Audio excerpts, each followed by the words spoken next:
Jo Leute, was geht ab? Herzlich willkommen zu einem weiteren Minecraft-Tutorial. Heute werde ich euch zeigen, wie man eine automatische Creeper-Farm bauen kann, in der nur Creeper gefarmt werden und dementsprechend sehr viel Schwarzpulver gefarmt werden kann.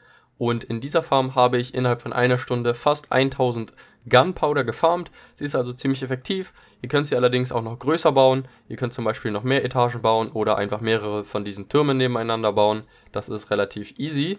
Und hier seht ihr jetzt einmal die Items, die wir für diese Farm gebraucht haben. Also so wie ihr sie jetzt seht, braucht man diese Items dafür. Natürlich, wenn ihr sie größer baut, braucht ihr natürlich dementsprechend dann auch mehr Items. Und die Baublöcke, die sind theoretisch egal, welche ihr benutzt. Ich habe jetzt hier nur bunten Concrete genommen, damit das Ganze ein bisschen schöner fürs Tutorial ist. Aber im Prinzip könnt ihr da auch Cobblestone benutzen oder was auch immer ihr eben zum Bauen benutzen möchtet. Als erstes müssen wir uns natürlich einen Ort suchen, wo wir die Farm bauen können. Ich würde euch da den offenen Ozean empfehlen, denn zum einen stört hier die Farm niemanden und zum anderen haben wir hier eben bessere Spawnraten, denn später wird es nur für die Creeper möglich sein, innerhalb dieser Farm zu spawnen, wodurch eben sehr viele Creeper da spawnen werden und die können wir dann auch alle abfarmen. Und wenn wir das Ganze an Land bauen, dann gibt es natürlich immer Möglichkeiten für Creeper woanders zu spawnen. Und das ist ja natürlich doof, wir wollen ja so viele Creeper wie es geht in der Farm haben. Dann gehen wir einmal zum Meeresboden und platzieren ein paar Blöcke nach oben, bis wir an der Meeresoberfläche angekommen sind, und theoretisch können wir die ganzen Blöcke jetzt hier wegmachen. Ich lasse jetzt aber da, weil ich ziemlich faul bin. Und dann platzieren wir hier eine 3 Block breite und 6 Block lange Fläche einmal hin. Das müssen 6 Blöcke sein, genau. Und hier drauf kommt jetzt im Endeffekt das kleine Lager, wo dann später die Items drin sind. Und so platzieren wir dafür 3 Doppelkisten. Dann von hinten mit Shift und Rechtsklick gegen nochmal ein paar Trichter. Und das Ganze machen wir jetzt noch ein paar Mal. Theoretisch würde das natürlich so schon reichen. Im Prinzip reicht eine einzige Kiste, aber es gibt hier natürlich in der Farm sehr viele Items, die gefarmt werden, und die wollen wir natürlich alle einsammeln, wenn es geht. Das bedeutet, dass ich hier ein großes Lager baue, aber wenn ihr jetzt sagt, okay, ich will nicht so ein großes Lager haben oder ich habe nicht so viele Trichter vielleicht, könnt ihr das Ganze auch kleiner bauen. Aber wie gesagt, es sind eben sehr viele Items und wir wollen natürlich alle haben, wenn es geht. Und was wir dann machen, ist, wir platzieren dann einmal 3 Trichter hier nebeneinander, die alle in die Kiste im Endeffekt zeigen. Das bedeutet, wenn jetzt hier zum Beispiel ein Creeper stirbt, dann sollte das Item irgendwann hier unten ankommen. Genauso soll es sein. Und hier oben drauf platzieren wir dann einmal Lagerfeuerblöcke. Diese werden nämlich später dann die Creeper töten. Und durch diese Lagerfeuerblöcke durch kann halt trotzdem noch ein Item eingesammelt werden. Sollte dann hier unten ankommen. Perfekt. Als nächstes kümmern wir uns dann um einen Mechanismus, der dafür sorgt, dass die Creeper dann im Endeffekt auch alle hier landen. Und zwar benutzen wir dafür Strömung. Allerdings müssen wir dafür hier erstmal einen kleinen Ring drumherum bauen, um das Feuer herum. Das wird nämlich dafür sorgen, dass wenn da jetzt ein Creeper reinfällt, er halt hier nicht raus kann und dementsprechend halt hier dann sterben muss und wir dementsprechend auch die Items dann bekommen. Und was wir dann machen ist, wir gehen hier einmal 7 Blöcke in jede Richtung von weg. Das bedeutet 1, 2, 3, 4, 5, 6, 7 Blöcke hier lang. 1, 2, 3, 4, 5, 6, 7 Blöcke hier lang und das Ganze auf jeder Seite. Und dann werden wir das Ganze einmal ausfüllen mit Blöcken, so dass dann im Endeffekt eine sehr große Fläche entsteht, auf der wir dann die Strömung platzieren können und die wird dann die Creeper eben zur Mitte treiben. Wenn wir das gemacht haben, dann umranden wir das Ganze mit einer Schicht Glasblöcke. Das bedeutet, wir gehen hier zum Rand und platzieren dann hier einmal drumherum eine Schicht Glasblöcke. Das ist wichtig, dass es hier Glas ist, weil auf Glas können nämlich keine Monster spawnen. Und wenn wir da jetzt zum Beispiel normale Blöcke für nutzen würden, dann könnten da eben Monster drauf spawnen. Das wollen wir nicht. Alternativ könnt ihr aber auch zum Beispiel Cobblestone benutzen und dann aber Halbsteine oben drauf platzieren. Das verhindert dann auch das Spawnen der Monster. Als nächstes gehen wir dann in jede Ecke und platzieren da jeweils nochmal 3 Blöcke. Theoretisch würden auch 2 Blöcke reichen, also ihr könnt es auch so machen, wenn ihr unbedingt Ressourcen sparen wollt. Ich finde, das sieht aber so ein bisschen besser aus, deswegen mache ich das so. Und danach nehmen wir uns Wasser und platzieren das jeweils einmal in eine dieser Ecken. Und das sollte dann im Endeffekt so ungefähr aussehen. Und ihr seht schon, die Strömung wird jetzt die Sachen langsam in die Mitte treiben, also die Creeper, die dann hier landen würden. Und wir wollen sie aber natürlich genau in der Mitte haben. Das bedeutet, wir platzieren noch mehr Wasser und so platzieren wir das immer da, immer hier an der Seite einmal entlang, wobei wir hier darauf achten müssen, dass eben nicht unter diese 3 Blöcke hier, wo das Wasser auf einer neuen Ebene quasi ist oder auf einer höheren Ebene, da darf keine Wasserquelle hin, ansonsten würde hier nämlich stilles Wasser entstehen, so wie das im Ozean auch der Fall ist. Und wir wollen ja eben gerade die Strömung haben, also gerade kein stilles Wasser. Das wäre nämlich sonst ein bisschen blöd. Das bedeutet, wir gehen hier immer nur so weit, wie wir dürfen, und daraus entsteht dann hier im Endeffekt eine Strömung, die kann ich euch auch gleich nochmal zeigen.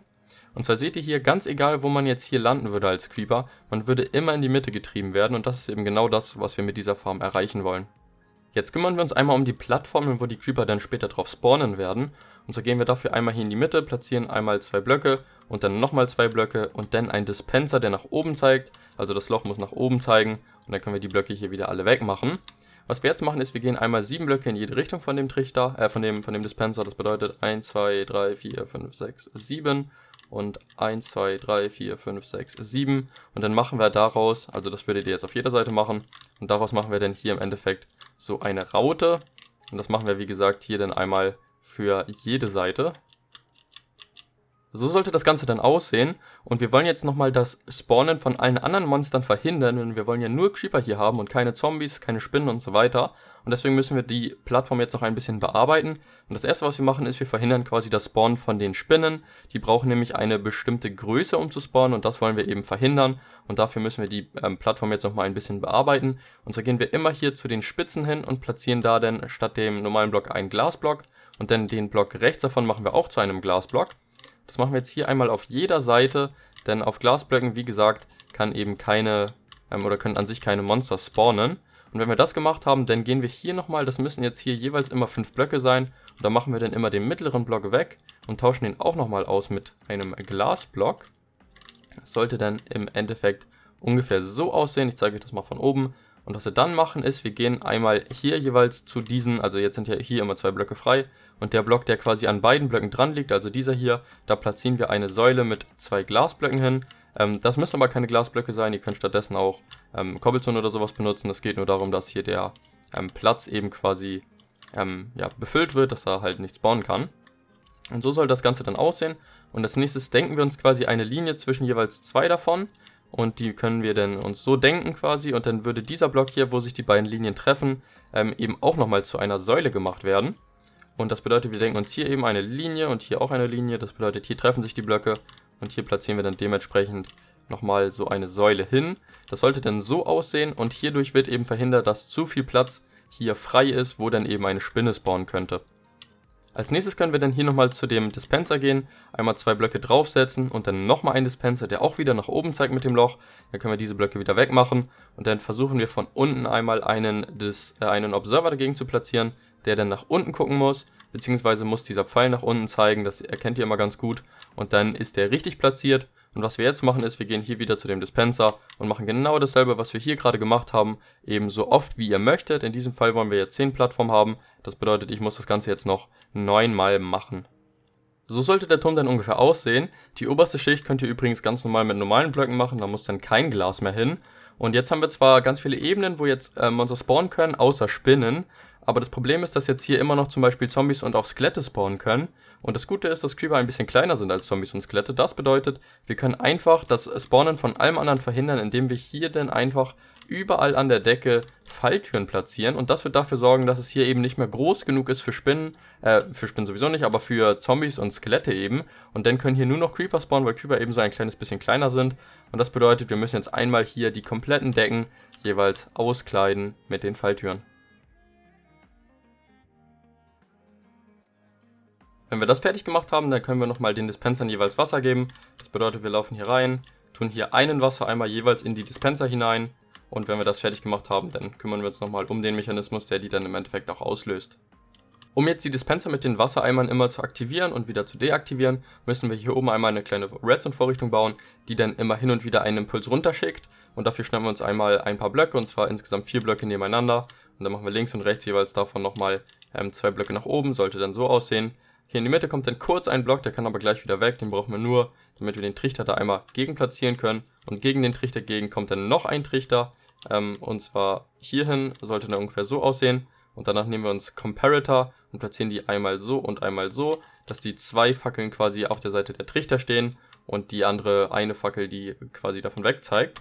Oben auf diese Blöcke drauf kommt dann jeweils nochmal ein Redstone und dagegen nochmal eine Redstone-Fackel jeweils. Und was wir dann noch machen ist, wir gehen hier oben einmal drauf und platzieren gegen den Redstone Dust gegen einen Sticky Piston. Das ist ein bisschen kompliziert, das zu treffen, muss man gut drauf achten, und das sollte dann so aussehen. Und dann platzieren wir nochmal einen Redstone Block dazwischen. Und was wir jetzt noch tun ist, wir tun einmal hier dann einen Stack Items rein. Das kann ganz egal was sein, zum Beispiel eben Cobblestone. Und das Ganze funktioniert jetzt so, dass dieser Item-Hopper hier, also dieser Trichter, der gibt jetzt alle seine Items ab. Und wenn dann hier im Endeffekt alle Items angekommen sind, dann wird das einmal rübergeschoben. Dann kommen hier wieder die Items rein, und das geht dann immer so hin und her. Und jedes Mal, wenn das passiert, dann kommt hier ein Redstone-Signal. Und das wollen wir jetzt hier direkt mal ausnutzen. Und zwar platzieren wir dann so nochmal Redstone hier hin. Und sobald der jetzt leer ist und der Redstone-Block sich einmal verschiebt, sollte hier ein Impuls kommen. Und wenn jetzt alles funktioniert hat, dann müsste das Wasser einmal ausgeschüttet werden. Und ihr seht schon, das funktioniert. Ihr könnt jetzt einmal gucken, ob das auch überall funktioniert hat. Und so werden dann im Endeffekt die Creeper hier runtergespült und kommen dann hier in die Farm hinein. Und wenn das jetzt nochmal umspringt, ich warte nochmal kurz hier, also wenn der Redstone-Block jetzt nochmal nach links geschoben wird im Endeffekt, dann sollte das Wasser auch wieder eingesammelt werden. Wie gesagt, je nachdem wie viele Items ihr da reintut, desto länger dauert es. Ich habe jetzt hier einen Stack drin, ihr könnt natürlich auch einen halben Stack machen, dann würde es eben doppelt so schnell immer funktionieren. Aber ihr solltet halt darauf achten, dass halt doch die Monster schon komplett runtergespült werden, bevor sie dann, bevor das Wasser wieder eingezogen wird. Die Farm ist im Prinzip jetzt soweit fertig, allerdings seht ihr, dass hier ja gar nicht spawnt. Und das liegt daran, dass es hier zu hell ist und das müssen wir auch noch verhindern. Und zwar schnappen wir uns dafür einmal Halbsteine und werden hier erstmal jeden Block damit bedecken. Denn aktuell ist es noch so, wenn jetzt zum Beispiel Nacht wäre, dann könnt ihr hier auf jedem freien Block im Endeffekt ein Monster spawnen. Und das wäre ziemlich blöd, wenn sie hier oben spawnen. Wir wollen sie ja in der Farm haben. Und hier oben würden sie dann ja nicht so gesehen gefarmt werden. Das bedeutet, wir müssen hier überall einmal Halbsteine platzieren, damit hier eben das Spawnen von den Monstern verhindert wird. Wenn wir die Fläche hier oben jetzt fertig bedeckt haben, dann gehen wir einmal zu jedem äußersten Block quasi und gehen einmal 10 Blöcke weit davon weg. Also 1, 2, 3, 4, 5, 6, 7, 8, 9, 10 Halbsteine oder 10 Slabs im Endeffekt. Platzieren wir dann hier einmal auf jede Seite. Jetzt haben wir hier 1, 2, 3, nee 2 glaube ich, 1, 2, 3, 4, 5, 6, 7, 8, 9, 10. Und jetzt würden wir hier eben alles damit einmal ausfüllen, sodass hier eine riesengroße Fläche entsteht, die im Endeffekt eben das Licht von dieser Farm verdeckt ist im Endeffekt, so dass es dunkel genug ist, dass eben halt die Creeper dann auch in der Farm spawnen können. Wenn ihr das jetzt soweit fertig habt, ist die Farm im Prinzip fertig. Ihr könnt jetzt allerdings auch noch eine kleine AFK-Kammer machen, indem ihr euch einfach irgendwie 100 Blöcke über dieser Farm eine kleine Ebene baut, wo ihr euch dann einfach AFK hinstellt. So funktioniert das nämlich am besten, denn so ist es quasi so, dass nur in diesem kleinen Bereich eben Monster spawnen können und eben alle Monster, die spawnen, auch tatsächlich in der Farm spawnen. Und dementsprechend solltet ihr da ziemlich viele Creeper dann drinne bekommen. Wir können mal gucken, ob das Ganze funktioniert. Ich springe mal kurz runter.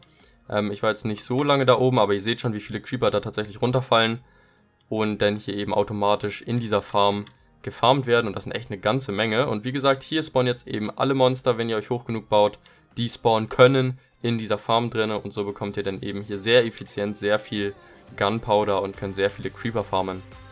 Ich hoffe, das Video hat euch soweit gefallen. Wenn ihr bis hierhin geschaut habt, schreibt mal #Creeper in die Kommentare. Und dann würde ich sagen, sehen wir uns bei einem weiteren Video. Bis zum nächsten Mal. Haut rein.